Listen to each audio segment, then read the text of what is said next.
I'm Scott Weatherly. Welcome to 20th Century Geek. Hello, ladies and gentlemen. Constant listeners, welcome back to 20th Century Geek. Now, this episode is running a little late due to work commitments and Halloween commitments, if I'm honest. Now, this episode is going to be a little odd, if I'm perfectly honest. Well, if I'm perfectly honest, it's the weirdest episode I've ever recorded. The intention was to do a full-on retrospective of Ghostwatch. However, I've now been working at Bolsover Castle, and so we started to look for actual ghosts, and it starts to go from there.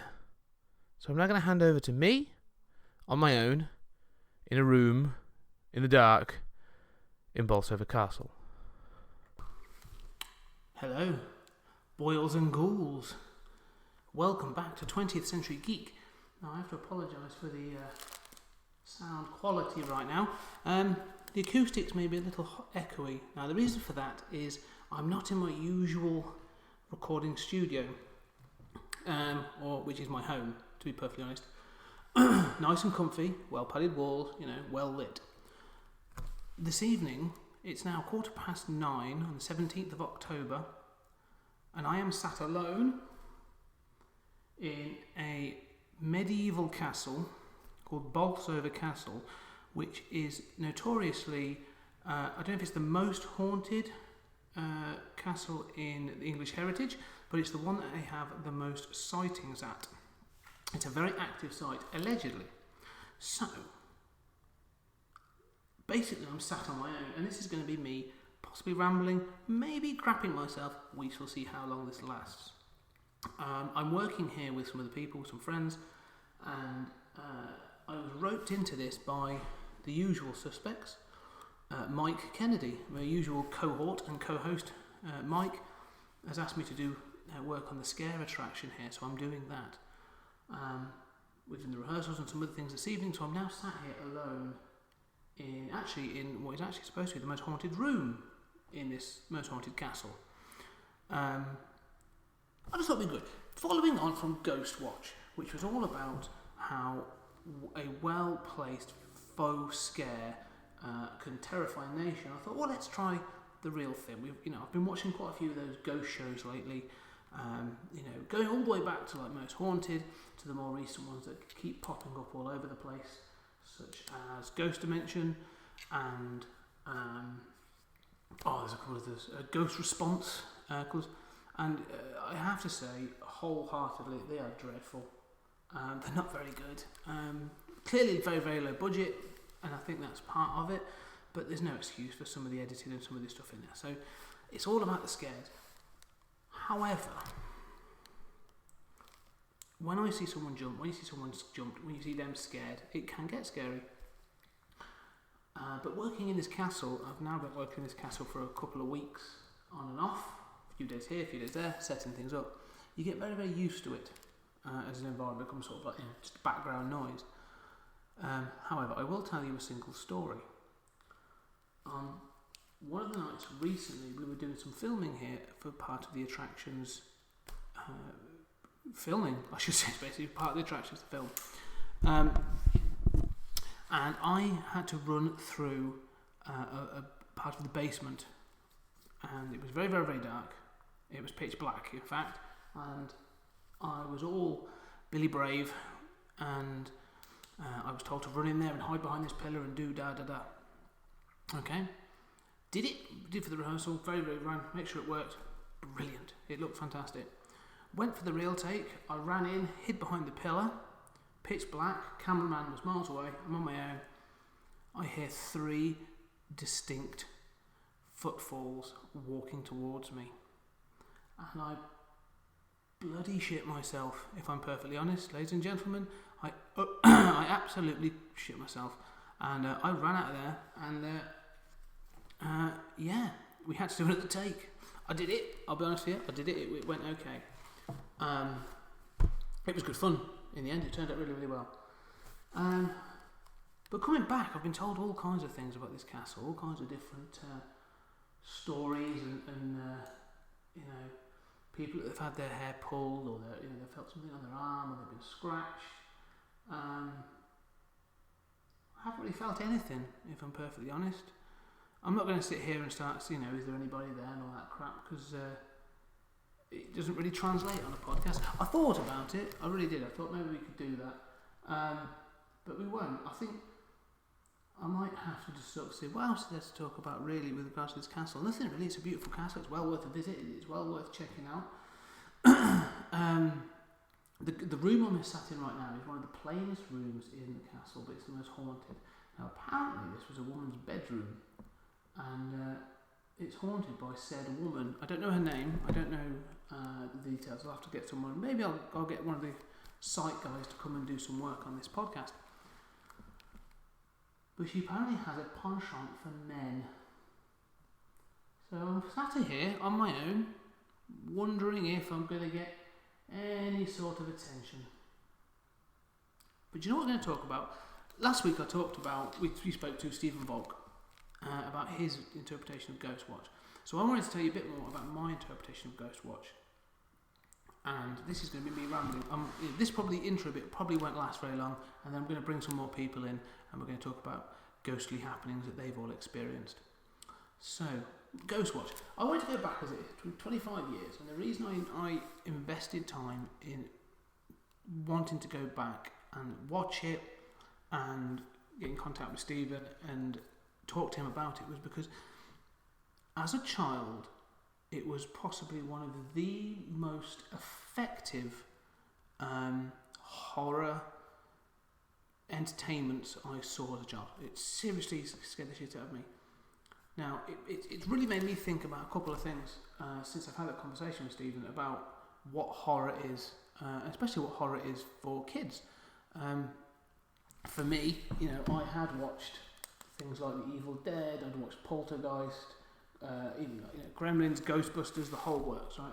As an 80s kid, I've seen quite a lot of it by that point. So when 1992 rolls around, October, I promise you that the buzz in schools was quite high that this thing was on. I remember, in my head at least, I remember having a bit of a buzz about it because it was a thing to watch. I remember it being noted in the Radio Times and some other things. Now, I should say about the Radio Times was a TV guide type magazine, TV listings magazine, that you clearly don't use or need anymore. So I think it still exists. I get one at Christmas. I don't know why, because everything's on the internet now, but it's a tradition. It was in there, and it was a thing, and I remember being a thing, and I remember sort of sitting down. I was at my grandparents. I remember sitting down and asking them if I can watch it. Now, I should highlight that my grandparents weren't strict. I wouldn't say they were strict, but I would say that they had what they considered my best interests at heart. They didn't want me to be scared. They didn't want me to think otherwise. So they let me watch it. And it's an hour and a half. It started at 9 o'clock on the BBC, so it finished around 10:30, which is pretty good because I was 11 at the time. And I remember it starting, and the fact that, for all intents and purposes, this thing was, to me, was billed as real life. It comes on, I see Michael Parkinson, who my only other experience of Michael Parkinson was a chat show host. He's a TV presenter. That's how I know him. Not an actor, not a personality, chat show host. Then I have Sarah Green. I know Sarah Green from children's TV shows, Going Live, Blue Peter, Saturday morning television programmes. So I associated her at the time with my cartoons, some of the great cartoons of the early 90s. But she again was not a threat, not an actress, TV presenter. Same with Mike Smith, her then husband, TV presenter. I'd known him from, I think I've seen him on those certain documentaries or things that happened around 7 o'clock in the evening. He was more of an adult kind of entertainer, but I knew him. Okay, this setup screamed to me what the Americans would consider a telethon. Okay, it was that kind of setup, telethon setup. So I had these live presenters that I knew them as, and then I couldn't identify as an 11-year-old good or bad acting, if I'm perfectly honest. It wasn't in my scope to understand what was good and bad acting. So I bought it all. And the presenters were very, very good. When I watch the family now, and especially the kids, there's a little bit of weakness in there, I suppose. But it's their fault. I think it's a lot to ask, especially with the way they set this thing up to make it look live. But I'm dragged in. I'm loving this. It's fantastic. That was why Hook. That was why this scared the crap out of me. Because by the end of that show, I went to bed, and I went to bed following this thing straight away. I did not see the last minutes of this show. I saw it went back to the studio, things starts to kick off, Michael Parkinson is attacked in the studio by some sort of unseen force, and my nan turned it off and was like, okay, that's enough, thank you very much. I went to bed. I didn't see the things at the end that said, well, BBC documentary, those kinds of things, or BBC drama, I should say. So to me, this was a documentary. This was a live television broadcast, and in my head, I was thinking, what the hell just happened? And also, I should say, at the time, I had a T-shirt that was big in the early 90s that changed colours. He had like the Hot Wheels cars that did it. It was called Hyperglobin or Hemo-Hyperglobin, something or other like that. But you put your hand on it, your hand was hot, it would change colour. Pink to blue, whatever. My T-shirt was yellow and went green, and boy did it go green. I was so hot and sweaty, just terrified. And the final straw for me was lying in bed, and the heart was racing, and I could hear the pulse in my ear. And again, being 11, and I'll admit, a bit stupid, yes, I could hear a pulse. I thought I could hear footsteps. And it terrified me. I was awake most of that night. That's how effective that show was. Now, as a child, should I have watched it? Don't know. But it affected me. It terrified me. It got under my skin. Now, on the last blog, I did the evolution of scares, or the evolution of horror. And I had to think about why don't I find modern horror as effective as I used to as a kid? Now, yes, I've grown up. Yes, I've watched a lot of it. And the thing I sort of realised was, in that moment, at no point were the scares ever addressed to me. I was never under threat, okay, from the TV show. The cast were someone I knew was. So Sarah Green comes under threat, the family comes under threat. I've built a relationship with them, really, within the TV show. I've got sympathy for them. So when things happen to them, I feel for them. Modern horror seems to redirect that so that it's throwing the scare out at the audience. And it doesn't work for me. You get a jump maybe, but other than that, you then go, oh, it came at the screen, it made me jump, it doesn't really matter. It's that redirection I find really fails. It should be at the characters. Now recently there's been a real shift in horror back to that slow burn. You get Ty West and I forget the guy's name, but these directors that are bringing these things in, there's been some great films that have done this. But even this year, like Get Out and It have done that, where you like the characters and you build these things up so you fear for the characters, not for you. That's how it should work. That's how it should work. And I think that's hopefully that's what's coming back. I have to say, I'm still sat in this room on my own. It's been here. I've been talking now for 12. I'm rambling, if I'm perfectly honest. And I may pull this to a stop for that to get some more people in for them to start talking about their horror stories or their ghost stories, and especially about this castle. So, nothing's happened. I've been sat here quite happily, to be honest. Nothing's happened. So I'm going to pause this now, and I will then come back with some new people and see what they have to say. Okay, listeners, I'll see you on the flip side.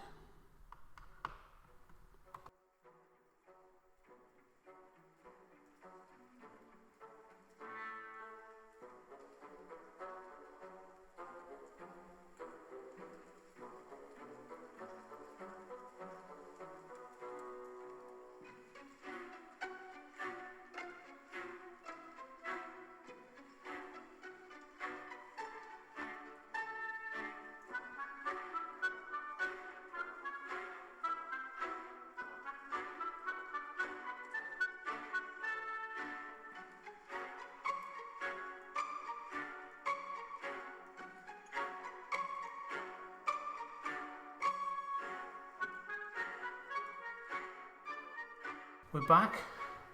Well, I'm back, and I'm now joined by usual co-host and Indeed. the person who's got me in trouble this time, Mike Kennedy. Hello. Hello. Hello. So we are back. I'm still in the room. I was in here on my own for 10 minutes about that, and not a great deal happened. Mrs. Robinson's room. The Mrs. Robinson's room. That's what I was trying to remember what it was called. Yeah. But just tell the listeners or listener a little bit about where we're at. What are we doing here?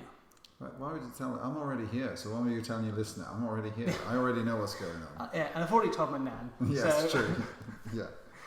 And she's still in that coma, so she doesn't understand. She's a little behind on the episode. She's got a bit of catching up when she comes round. When she comes round. We are here because of Fright Fest, a Halloween event taking place at Bolsover Castle from the 22nd of October to the 31st. I'm not sure when you're putting this out, which was a huge success. Yeah. You put it out after 31st. This will be out on next Wednesday. Oh, okay. So it'll be the 25th. 25th, something like So that. if you've got time, come down, try it out. It's going to be amazing. So it's an immersive psychological experience going around officially now. Yeah. The English Heritage's most haunted castle. So it is its most haunted castle. I know it had the most sightings, but it is its most haunted as well. Yeah, it's been officially voted as by members of the public. Wow. So this is an incredible place. I mean, it's an amazing place. It's certainly a atmospheric place. Yeah. Especially when the wind is coming through. Yeah, you get a bit of whistling in the wind through the window gaps and stuff. And it's quite a calm night tonight, actually. It is calm and placid. Bit shame. But yeah, so we're not really 20th century geek right now. We're more like 15th century geek. Yes. Well, yeah, more 17th century. 17th century geek. Yeah, 17th century geek. Yeah. So like bloomers and other bits. Just looking out the window, we both just heard a noise. Yeah. That's a metal clang. Yeah. So there are noises and all kinds of bits and pieces in this place. Oh yeah, well you heard. I already said I heard the footsteps in the downstairs. cellar when we was doing the filming. Yeah, and I'm not the only one. Chloe heard it. One of the other actresses heard it on Sunday. Today? No, Sunday. Sunday, She okay. heard the footsteps on Sunday. Yeah. And Becky, another one of the actresses, did she tell you what happened? No. So she parked in the overflow car park, which is just outside the castle, but still part of the castle grounds. Yeah. And she was on her own, and she went to put her car on, and her rear parking sensors went off. So she was sat in the car, no one around her, and her rear parking sensors started beeping. She got out, and then her front parking sensors went off as well in the car. Wow. So she got in and drove and picked everybody up. So this reduce. Yeah. So that's already we've had some sort of happenings, and I know there's things like there's the ghost of a little boy in the garden who will hold the children's hands and things like that. Well, so I will be bringing my 4-year-old daughter just to see what happens. Yes. But there's also a ghost of a maid in the kitchen area as well. There's a ghost. Is that the one they just told me? Right, and this could be complete crap. But there's something about a maid who fed a baby into an oven. Yeah, I'm not sure if that's the same story, but however, yes, that's supposed to happen as well. Is the oven downstairs as you go downstairs into the basement is. So just to give you a bit of description, you come down a flight of stairs, and as you can imagine, any sort of castle, it's stone steps that come right down into the basement, and as you come across the bottom, there's a big wooden door, and when the door is open, you can see these dark hollows, which were the original bread ovens, and it's as creepy as hell. It is, yeah. So I quite like that for the event, actually, that we get in a red filter. I think that's, we need to get something, I think an LED in there would be good. So have you had anything supernatural spooky happen to you here yet? Because you've been here a bit more than I have. Yeah, no, I've been here early hours in the morning and stuff, and I think the problem is with me, it's because I work so much with historical properties. You almost become desensitized to everything. So every knock and bang, you either subconsciously, on the subconscious you're aware, but then your psyche kind of kicks in and goes, well, you know what, I'm just going to dismiss that. Because the problem is, if you get scared, then you're buggered, because you're not going to work in an environment like this if you're scared of every shadow knocking. It's an old building at the end of the day as well, so it's going to make noises as things progress, but that's what happens. Well, that's it. Now we've done our first press scan, and it went really well, and I was stood in the corner of a room with a sheet over my head, pretty much. You was? On my own, in a dark room, and there were moments when you do sort of question, is this scary or not? And I quite came to the answer that yes, it is. But I'm a big boy, and I think I can handle it. Oh, I think So we can. I think it's an amazing place. Certainly worth a visit during the day just to see how spectacular it actually is. There's a building and the paintings and everything else here. It's amazing. Yeah. It is. I mean, it's worth a visit just to that. So yeah. So it's Mike. just so you know, listeners, we just heard some. Hello. We just heard We're in here, in Mrs. Robinson's room. It's not mine. Oh, Ah. hello. Hello. Please take a pew for a few moments. We've just been joined by, I think your name actually, sorry. I can't see it even now. Kurt. Sorry. Kurt moves like Mike. He does. He does. We actually thought it was Mike, genuinely. We've got about the same build, I think. Yeah. Probably. Yeah. Probably.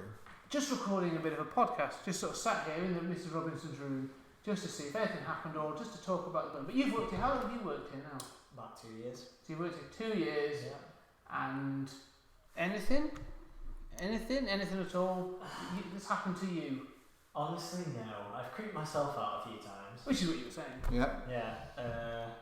Last week, for example, I was walking up from the kitchens, and it was. In fact, not last week. The windy day. Yes. Oh, Oh, okay, yeah. And I shut the door, and it was rattling so much as I was walking up there. I felt those footsteps behind me. But then I stopped, and I'd only gone up about 10 steps, and there's about 20 knocks, and it kept going. I'm like, either they just walked straight through me, and they're going. But it's still behind me, so no, it was the door. But you can definitely creep yourself out in this place if you let it. Yeah, it can get under your skin. It can, yeah. Well, that's the thing, and you're locking up the castle now. Alone, yeah. Alone. That's a great job, isn't it? You know what I mean? Just It go and is. lock up this haunted castle. Well, that's no different to you. Either Sunday night or tonight, you're like, you just pop down the basement and dismantle the kit that's down there on your own. That's what I pay you to do. You do, but still, it's not friendly. I've just had on Sunday the battery on my torch went just as I was coming out, so that was lucky. And then just now, Yeah, floodlights. the floodlight went out as I was walking through the basement, and I was just like, Mike, come and help me. But we've got a ghost book here as well, haven't we, in the castle? We've got Yes, I've heard We of do it. have a ghost book. Don't know how updated it is at the minute, but Is that kept in the reception in of the the... visitor centre, yeah. Mm. We get about. I'm trying to put a number on how many visitors really say things. It sort of peaks at certain times of year, I think, when they get particularly creeped out on site. So probably going into the autumn and winter. Oh yeah, definitely. Well, think about it. We close on weekends, but I distinctly. What the? There's a light out there. Sorry. I think it's not. You Wait. can't see it now. It was flashing in a certain rhythm. See, now we're getting Wow, UFO okay. sightings and Yeah, I know, ghost sightings. yeah. All at Bolsover So this is Castle. all about ghosts, now we've gone into UFOs. Yeah. You bloody ruined the podcast, isn't it? We've Really? gone- Yes, that's right. But no, I can imagine that. Like I say, that like as the nights draw in, if you're still open, that's going to cause a bit of a freak fest, isn't it? People will get scared. Do you hear that then? No. There's a noise. Like a whistle or something. We will listen out for it. I think what I'll do is between now and because this is going out next Wednesday, it's going out on Wednesday the 25th. Yeah. We will be doing. I heard that. Do you hear that? I heard a bump out there. Do you hear the bump? I heard it there, yeah. There's no one else meant to be coming in, so. See, this is it. So we are listeners. This is.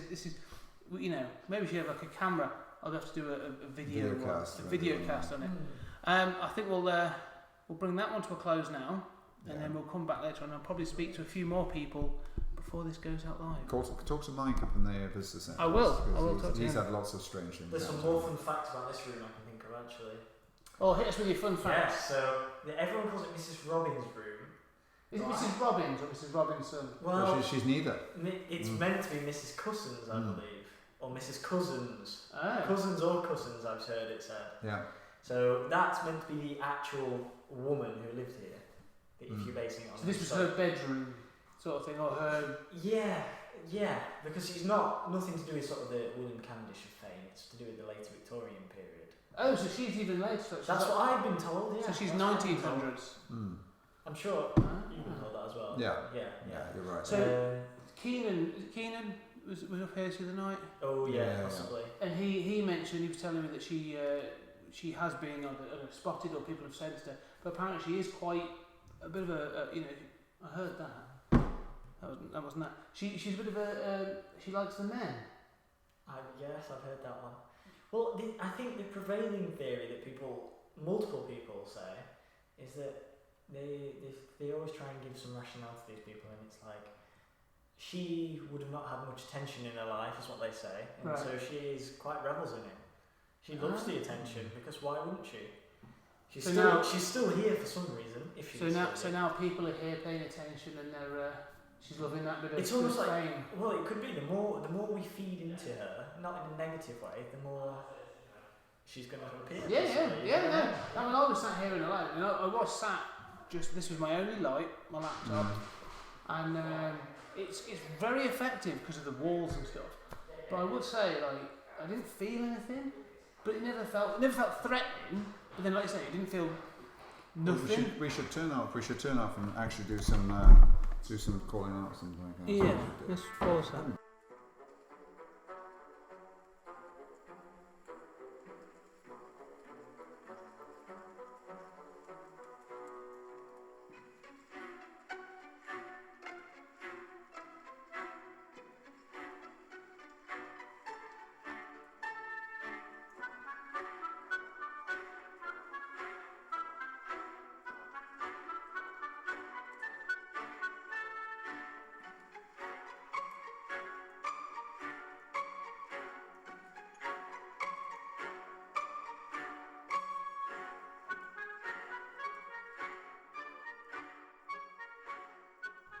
Okay, we are still in Bolsover Castle. We're in a slightly different part of Bolsover Castle now.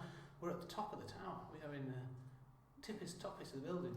Toppiest. The toppiest part of the building. We're in the highest point of the castle. If you think about it, the roof is below us. Yeah, we are in the tower. We're in the tower. We're like two princesses. That's right. In the tower. Unfortunately, waiting for our princess. I'm almost at the negative of Rapunzel, aren't I, really? Rapunzel, where is your hair? Yeah, exactly. Yeah, that's true.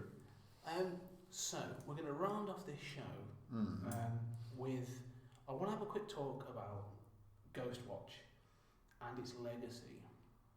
And basically it's like ghost hunting shows and your thoughts. Because now the reason I want to talk to you, so as you can tell, I'm still with Mike, is you've got some experience in these things. Oh, I'm glad you clarified. Yeah, you've got some experience in ghost hunting. I have experience in small boys. Yeah. You know. Just to clarify, that's not what we're talking about. No. Jimmy. But really, just out of like Ghostwatch. So I've now spoken to Stephen Falk. I'm a big fan of Ghostwatch. What were your thoughts on it? I loved it. I mean, I remember when it came on television, and the big hoo-ha afterwards as well about, did you see that last night? It was terrifying, and and everyone going, what's happened to Sarah Green? What's happened to Sarah Green? So everyone believed it, even though before it was broadcast, it said a BBC dramatisation. So, it said it at the Radio Times. It said it's listed as a drama. Exactly. So I mean, but it was hysteria. It's kind of like a British equivalent of War of the Worlds. It's exactly how I saw it, and it's funny because when I spoke to Stephen Volk, I said that. I said, "Oh, this had a similar effect to War of the Worlds," and he was very much like, "Stop phoning me." Yeah. Why are you still calling me? No, I said that. And he says, "Funny enough, that was the exact pitch. It was that was the original pitch. It was going to be 6 episodes, but it was going to be War of the Worlds with ghosts." Oh, 6 episodes. So the original intention wasn't a house. Right. Okay. So the original intention was going to be, we've had events going on at this. Police. We've had certain events at this housing estate, and then each episode they were going to have it was going to ramp up each episode, and they were going to focus in, and eventually they'd find the house. Okay. So so where's it all coming from? Yeah, and then you gradually get the history. So and traces of that still exist in Ghostwatch. So obviously they get the house, but then when they go out and about and Craig Charles is talking to the 2 ladies in the park and stuff like that, they're talking about there was a dog that was attacked and people here crying in the park and all that kind of stuff. So elements of it still exist, but the BBC weren't sold on 6 episodes. So he brought it down to a single event. Yeah. But yeah, I think War of the Worlds is a great comparison because I believed it. I didn't, when I was watching it, I didn't believe it, but I thought it was entertaining. That's the whole thing, It's because I kind of knew it was a dramatisation, but it was like, that's great, but it was done so well and so convincingly that if you skipped a beat and missed that, you would think this is Well, I was, again, age just coming to this. I was 11 when it came on. Right. So I was 12. Yeah. 12. Possibly 10. You were 2012. 2012. It really got me, but like you said, I think the one thing it benefited from was there was no internet. Yes, and there was no, and the speculation was all tabloids, and stuff like that, and Sarah Green, I believe Sarah Green had to go publicly on television to say, "I'm fine." Yes, she did. Yeah. There's nothing wrong. It was just a show. But it took them over. The problem was it took them again, probably because of communication was slower in those days. It took them over a week to do that, for them to bring out Mike Smith and Sarah Green and Michael Parkinson and be like, "It's a show, right? Chill out." Mike Smith contributed to this, though, because Mike Smith, not being an actor, Mike Smith, God rest him, he was so convincing when he was going, that's my wife, when she goes into the...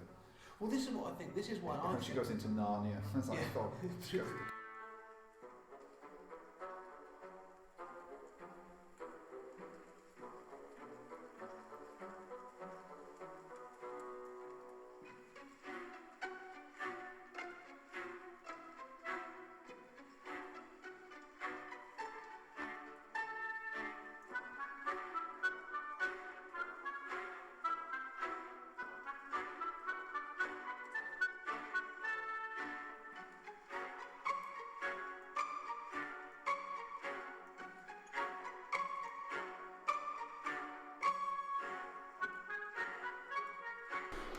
Okay, listen, sorry about that. We actually had some technical difficulties. We were in the castle, and Mike and I were sat there trying to record, and the recording equipment continually shut off. You did? Over and over again. I'm not sure what happened. So the ghosts of Bolsover, clearly not fans of 20th Century Geek. No. So we've relocated... as is anyone else. Yeah, pretty much. So we've relocated to another part of the castle, and actually I've now been joined by two other performers from the event I'm working. So if you want to introduce yourselves? After you, sir. Oh, well, I'm not used to being called sir, but yes, Anthony Webster, and I'm a member of the cast. Yeah. And I'm Wayne Russell. I'm also a member of the cast.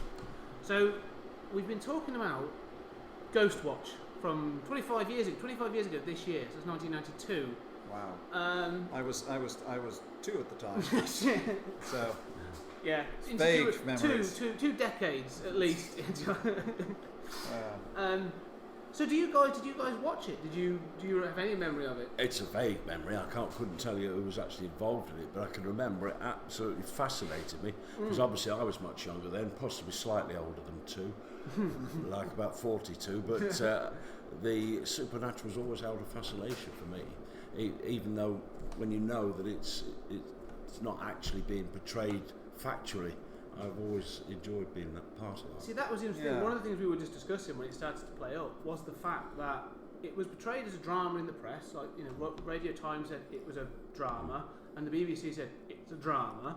But because it had Sarah Green, Mike Smith, Michael Parkinson as its core cast, I was 11, and I'm like, well, I know you from Blue Peter, I know you from Saturday Morning Television, and I know you from Parky.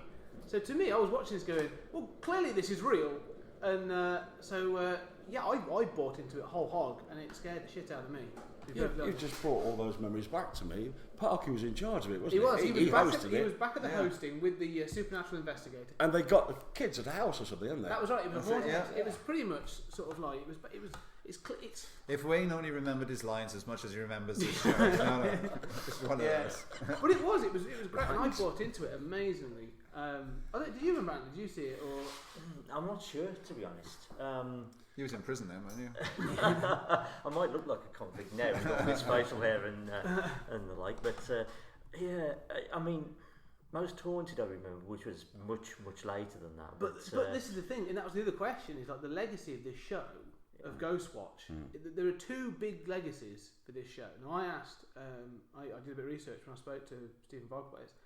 The two guys that did Blair Witch, they cite this as an inspiration. Okay. They actually said that they watched Ghostwatch, and it was one of the things they used as research before they did Blair Witch. So that whole found footage thing, everyone said, oh yeah, Blair Witch did it first. even they will admit, well, we saw things like Ghostwatch first. I was in a different version of Bear Witch called Bear Itch. The bear itch. Is that where you scratching teddy bears? I just, I was young, I needed the money. What can I say? And now you're old and need the money. But the other one, as you say, is never grew back. Yeah.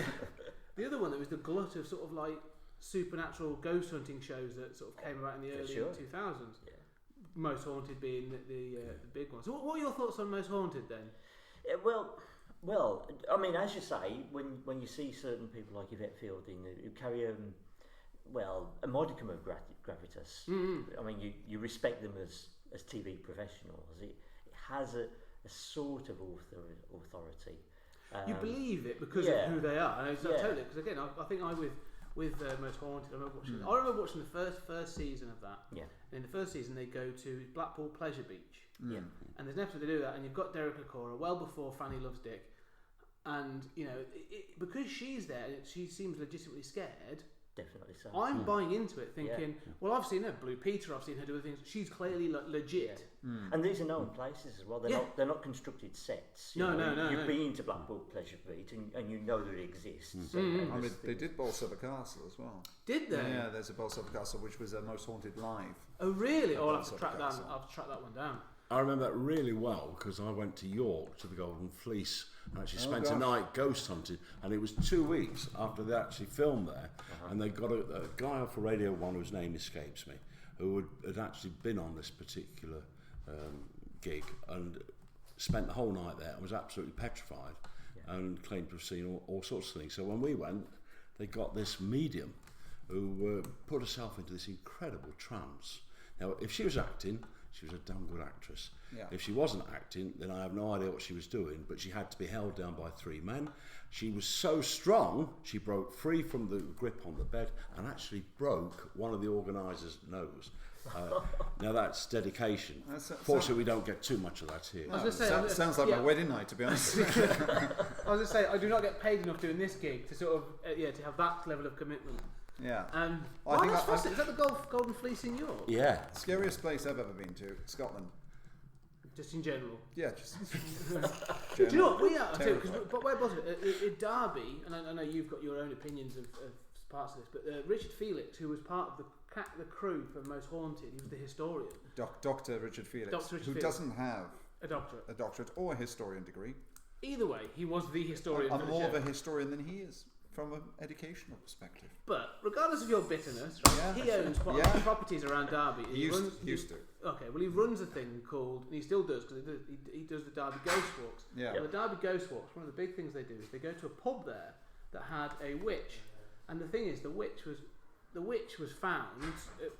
She wasn't found. Her skull was found when they were renovating some of the electrics to the building, and it was wrapped in leather bands. Yeah. And when they removed it for it to be investigated and stuff, all kinds of stuff started kicking off at the pub. So, like, glasses broke, things went missing, all sorts of stuff. And then so they brought the skull back, and it now sits over the bar. And it's this obviously like skull that sits. It's in a glass cabinet just sat over the bar. And apparently, every now and then things kick off on that. But that's kind of weird. It's an amazing place. I mean, me and Wayne down at Bolsover Castle in the ante room the other day when we were going through the television and looking at how that worked and stuff. And then someone touched my bottom. And I turned around, there's only me and Wayne in the room. Yeah, so. And he said it wasn't him, so it must have been supernatural. I'm not allowed to say anything until my solicitor has replied to the letter. You've signed certain agreements. I signed the agreement. Just so we've actually now been joined by another member of the cast, Aaron. If you just want to introduce yourself. Hello, my name's Aaron. You don't even know what we're doing, do you? Not a clue. Exactly. Okay, so we're actually sitting here. I've been trying to record a podcast now for the last couple of days, and we've just tried to record it in the castle. And the recording equipment just kept failing repeatedly. Oh, great. So we've come back to the resource room to it. We were actually just talking about supernatural occurrences here at the castle or anything like that, just off the back of having watched Ghostwatch. How old are you? Just out of curiosity. 24. Okay, so you're too young to have seen Ghostwatch by about a year. Yeah. But what about you? Have you ever been on any beliefs, or have you been on a ghost walk or anything like that? Not really any beliefs. No? No, not at all. Not seen anything? No, nothing. What's your feeling? I pretended to speak to one just to like. The other day was when you spoke to Miss Robbins. Miss Robbins. Try and keep tell her to leave us alone. That's about it. Have you ever met anyone as Scottish? But Scottish. What is your northern? why? It's kind of like the same terrifying experience, really. You know. Right. supernatural Okay. Scottish. Yeah. Sure. It's just the same thing. They're both as terrifying as each other and unexplainable. I've never understood that. In my era, it was Andy Stewart. Do you remember him? Donald, Andy- where's your trousers? Oh, No. Dilly with your trousers. No, this whole thing with Scotland I don't understand with you. No, but we were just literally upstairs and the equipment starts to fail, so it could be Like our willpower, wasn't it? It was. Just like our will. Yeah.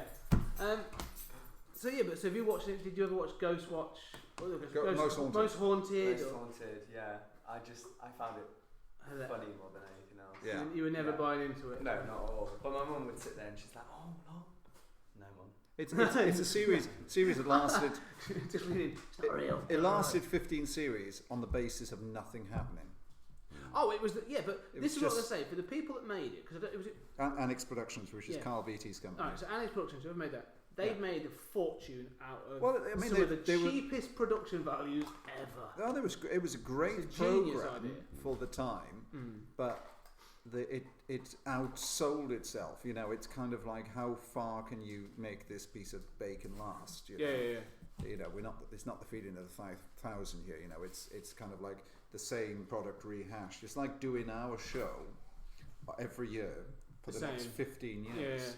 Yeah. You know, Well, the thing is, it's funny because the thing that because I watched it the first season or two, and I remember being like quite interested in it, and whether or not it was real was always the debate. The moment it lost me was the first Most Haunted Live, was for the very reason it reminded me so much of Ghostwatch, and by that point I sort of knew that Ghostwatch was a drama and that sort of thing. And I was like, you just copied the format. This is clearly crap. yeah.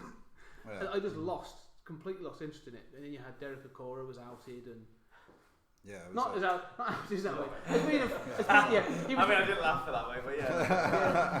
but it was basically because didn't He trick came him? out, Derek Agora came out. Because they didn't give him like a bunch of false information about an Well, event or they- a venue, and they took him to the venue. He just spouted everything he'd been told that they knew was According false. to the press, that's what appeared in the Sunday papers, wasn't it? They Yeah. had a But statement and he fell for it. So they are, yeah. That's. Creed Kafer. But I think Oh, was it the parapsychologist who did it? No, Creed Kafer is the name. His brother was Derek Faker in an anagram of Derek Agora was Creed Kafer. Derek Faker Yeah. is Creed Kafer. the impression I got from watching Most Haunted was that they were actually seriously trying to find some sort of supernatural I think existence. they started They had out all with the it. equipment, they had all the people there, this, that and the other. It didn't strike me as being particularly well scripted. I don't think it was intended to be scripted. No. But, as you say, they didn't find anything. Well, no, Which brought about its demise in the end, didn't Yeah, it? yeah. Well, that was the thing. It's like Mark said. Only so many times can you watch someone jump in a what would they call it? The night vision camera. You know, and it was a bit sort of like, oh, like you said, oh, I've jumped it before. Oh, I've jumped it before. It's like sometimes I go out at night and videotape my neighbour. You know, Using night vision. Using night vision, but there's only so long you can do that before you get nothing on camera. And the police now, arrived. now it's quite now, Yeah, now I'm for you. quite bored by it. You know, it's just one of those things.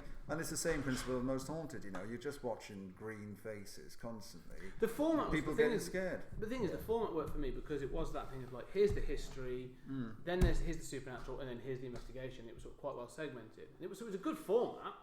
But Yeah, like, but come on. Most Haunted is like, we're going to this really haunted castle. I don't know what accent that is, but still, Yeah, I'm going to yeah, go yeah. with it now. Going to this really haunted castle. It is said that a man's head is found bouncing on the floor, singing Yankee Doodle Dandy. And then all of a sudden, then he goes like, they do this thing where there's one of them, inevitably, a cast member falls down the stairs and goes, "Oh, fucking shoot myself," you know. And then at the end of it, he goes, "Well, what have we learned from our investigation?" Fuck all. That's what you learned from your investigation. Nothing happened, Yvette. Not a thing happened. What we learned is that as an hour of my life I won't get back. yeah.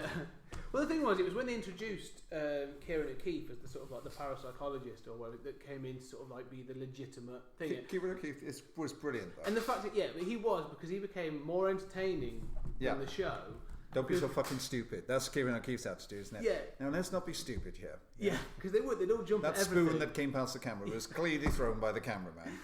Yeah, there were so many things where something happened and you could see it in his eyes, and he was just like, "Thank God I'm being paid for this." See, the, only Otherwise it's thing, just a the thing about Most Haunted is that the only way they could actually up the ante on that is instead of showing someone actually possessed, is actually turn the cameras on and have something happen without any of the night vision, so you can see a clear picture, and have someone die. Well, they had the things. The other thing is they had things move. I would, and I love the fact they were claiming things move, but there was always like this corner was slightly out of shot. Yeah. Or like this chair moved. But so did the camera. So it was sort of like I could do that at home. So Yeah. like, I was never convinced of. I think you think about what we do in the little castle with our chair, and think about what most haunted do with a chair rocking and stuff. It's perfectly. It's easy to do, easy to set So a up. lot of it goes back to how the Victorians did things, doesn't that? Yeah. Yeah. Okay, I think we are going to have to do our get ready. You're gonna have to go. All of you are gonna have to go and do some fucking work. That's what you're gonna. We're going to have to go do some work now. So I'm going to wrap this up and I shall edit it, and this will go out soon. But thank you very much, gentlemen, for allowing me to finish this out.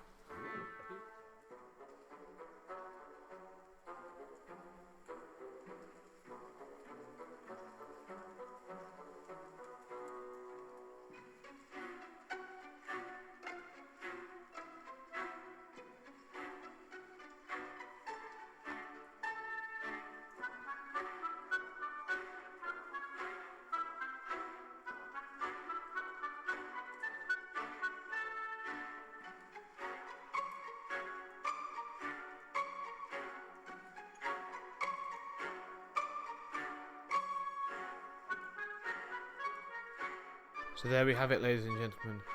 That's it. That was our stint at Bolsover Castle. Thank you for listening, and it's been a bit of a short one.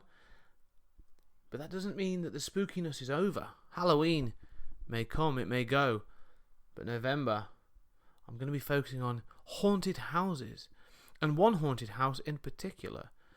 In the next episode, I will be joined by fellow podcasters, the guys from Knock Once for Yes, to talk about the Amityville Horror, the full-on ghost story, or alleged ghost story, that happened there. Following that, I'm then going to be talking about the legacy of Amityville and how it impacted the making of horror films, and specifically haunted house films from the late 70s onwards. So I hope you can join me, just for that little bit more of spookiness this time of year as those nights draw in. Now, if you want to get in contact with me, remember you can do so through Twitter at 20th Century Geek. Contact me on Gmail, 20thcenturygeek@gmail.com. I'm on Facebook under 20th Century Geek and Instagram under 20th Century Geek. Also, we are on Patreon, so if you wish to donate and support us, that would be superb. Yeah. So I hope you enjoy the show. I hope you're looking forward to some Amityville horror. And we'll catch up again next time.